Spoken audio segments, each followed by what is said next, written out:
What is up, everyone? And welcome back to the Christian Perspectives 2004 YouTube channel. And this is Jacob. And in today's video, we are going to be discussing, is it wrong to celebrate Christmas and Easter? A typical and very common debate between Christians and Messianic Jews, and I'll be honest, I think the whole argument is dumb. The whole argument is very, very dumb. As I've learned more and more about Messianic Judaism, so I'll probably make it, by the way, a part 2 to the video I already made about Messianic Judaism. I'll probably make a part 2 to that. I've learned that there's a lot of division amongst Messianic Jews and Christians' views of Christmas and Easter, and to me, that's dumb. I think it's ridiculous, but we're going to dive into a little bit of the issues that Messianic Jews, some Messianic Jews, not all, but some, may have with us Christians celebrating Christmas and Easter. So, here's a little historical background. Firstly, start with Christmas. Originally, the Christmas holiday was not celebrated by early Christians. December 25th was linked to a Roman Saturnalia. Yeah, I know I butchered that name. And the birthday of Sol Invictus, and was later adopted by Christians to mark the birth of Jesus, even if his real birth date was likely different. And what I've learned after talking to many Messianic Jew, or talking to one Messianic Jew, and then also doing more research, a lot of Messianic Jews tend to celebrate the birth of Christ during tabernacles. And they've brought up some pretty compelling biblical evidence to support that Jesus was born during tabernacles. But the reason that some Messianic Jews have an issue with Christmas is because of its linked to Rome, and it's linked to paganism. So that's their issue with Christmas. However, there are still a decent number, especially here in the West, I would presume, Messianic Jews that still celebrate Christmas. And I've also learned that some Messianic Jewish groups still celebrate the birth of Christ at Christmas. They just tie in some kind of big feast observant of Jewish law and tradition with that Christmas celebration. So Messianic Jews, they do have a little bit of a problem with Christmas because of its historical ties to paganism, but overall, in my experience, they don't tend to have too much of an issue with it. But Easter, on the other hand, I've come to learn they have a big problem with. The name Easter possibly came from the Anglo-Saxon goddess Estrar, though there is much evidence about the name of Easter being very, very debated. And Christian observance rooted in Passover and the resurrection timelines, another issue that they have, because Easter, as we all know, when it falls depends on the lunar calendar, I believe it is. So Easter, that's why sometimes it falls in March, sometimes it falls in April, and I will preface this and say that one thing that Messianic Judaism does far better is having a concrete day, concrete time of year for when they celebrate the resurrection of Jesus, celebrating the resurrection of Jesus during Passover, because when you read the Gospels and you look at historical evidence, it's clear Jesus was crucified and resurrected during the Passover season, and it is clear also from scientific evidence that there was a eclipse during late April during the Passover, which has helped us pinpoint the day that Jesus was crucified. So, because the Gospels talk about darkness falling over the land, so that is one thing I will give to Messianic Judaism, is their more historically accurate date, especially for the resurrection of Christ. And there are other issues with Easter, comes from some symbols, particularly eggs and rabbits, and this ties in to the stories and other stories told about the historical backgrounds of Easter being tied to paganism with the eggs and rabbits, and they believe since they have non-biblical origins, and again, as I said, it is tied to paganism, they have a huge problem with Easter. So ultimately, Messianic Judaism's problems with Christmas and especially Easter comes from paganism and the original origins of the holidays being pagan. And my response to that is I understand where they are coming from, but they are focused on the wrong thing. Christmas and Easter have been purified. They are purified holidays. And now I'm going to get into some quotes from the Bible that will ultimately help support my point that Christmas and Easter are purified holidays that are no longer celebrated for paganism, but is now celebrated Christmas for the birth of Jesus and Easter for the resurrection of Jesus. And remember this, and I will say this again at the end, I'm sure. God knows our intentions. He knows our intentions. Keep that thought in the back of your mind. So let's flip on over to Romans chapter 14, verses 5 through 6. Excuse me. One person esteems one day as better than another, while another esteems all days alike. Each one should be fully convinced in his own mind. The one who observes the day observes it in honor of the Lord. The one who eats in honor of the Lord, since he gives thanks to God, while the one who abstains in honor of the Lord and gives thanks to God. And then the next quote from the New Testament, Colossians chapter 2, verse 16 through 17. Therefore, let no one pass judgment on you in questions of food and drink, or with regard to a festival or a new moon or a Sabbath. These are a shadow of things to come, but the substance belongs to Christ. So those are two clear examples from the New Testament talking about the fact that God understands our intentions behind everything that we do.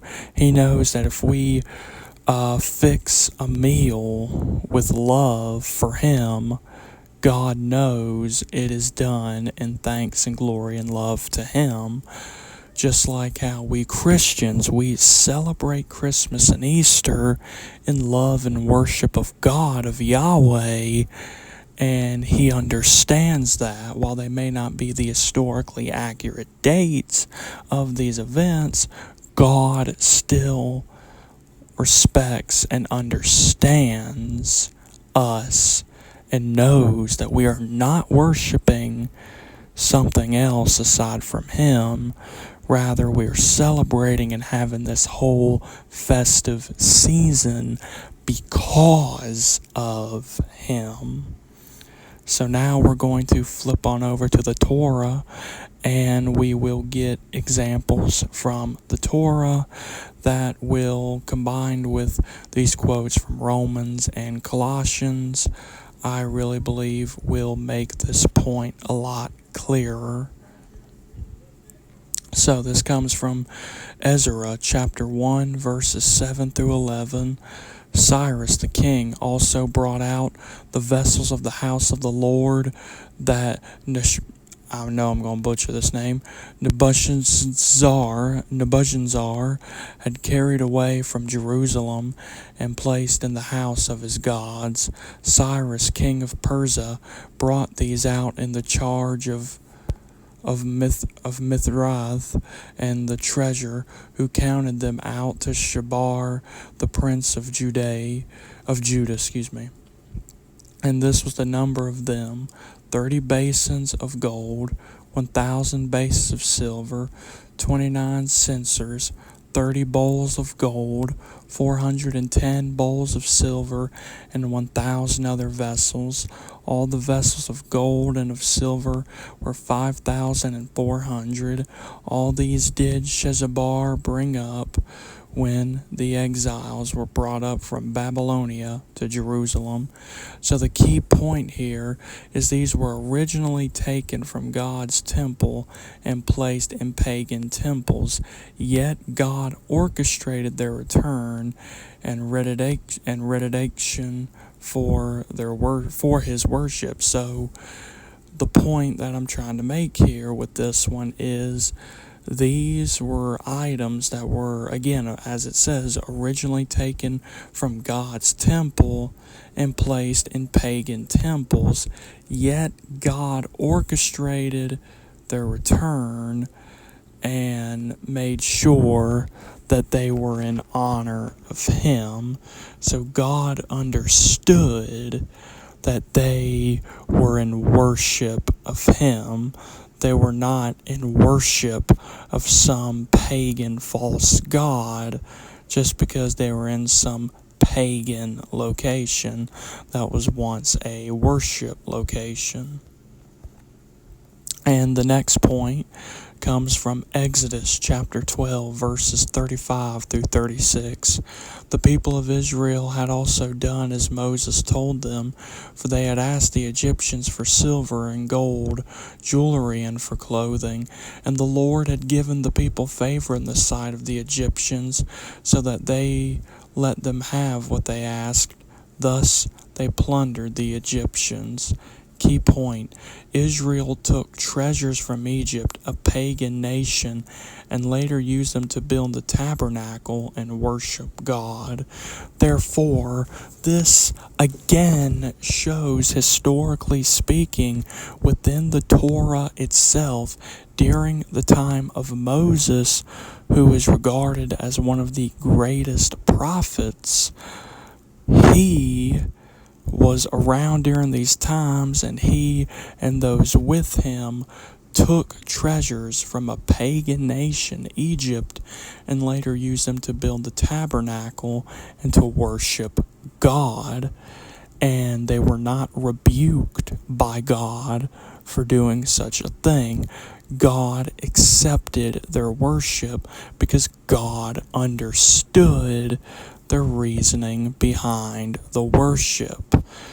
The pagan meaning for those treasures that Israel took from Egypt at one point, yes, had pagan meaning, but because of Moses and his followers, they no longer had any pagan meaning, but now are very much used to worship God, the tabernacle. So, in conclusion, is it wrong for us Christians, and even for y'all Messianic Jews, to celebrate Christmas and Easter? No, it is not wrong to celebrate them. God is an all-knowing, all-understanding, and all-loving God, and He understands our intentions behind everything that we do. So just because Christmas and Easter originally have pagan backgrounds does not mean that it is wrong for us to celebrate these holidays now, because we don't celebrate them for anything pagan. We celebrate them in the context of glorifying God for the birth of Jesus and the resurrection of Jesus. So, when you look at Christmas, for example, the exchange of gifts amongst us Christians is a way of showing our love for one another, just how God showed us His love by humbling Himself and entering creation as Jesus and being born of a virgin as that humble, loving baby in a manger in Bethlehem. And then when you look at Easter, some, big issue that Messianic Jews will have with Easter is that they don't like the Easter bunny, they don't like the Easter eggs. And what I say to that is, why? You are focused on the wrong thing. We use Easter bunnies, we use Easter eggs, we do them for fun. We're not celebrating paganism by having an Easter egg hunt or by having a flippin' Easter bunny for our kids or something. We're not celebrating paganism by doing that. Rather, by us celebrating the Easter season and the Christmas season, we are celebrating Jesus. We are celebrating Yeshua for all that He has done and given for us. And God knows that.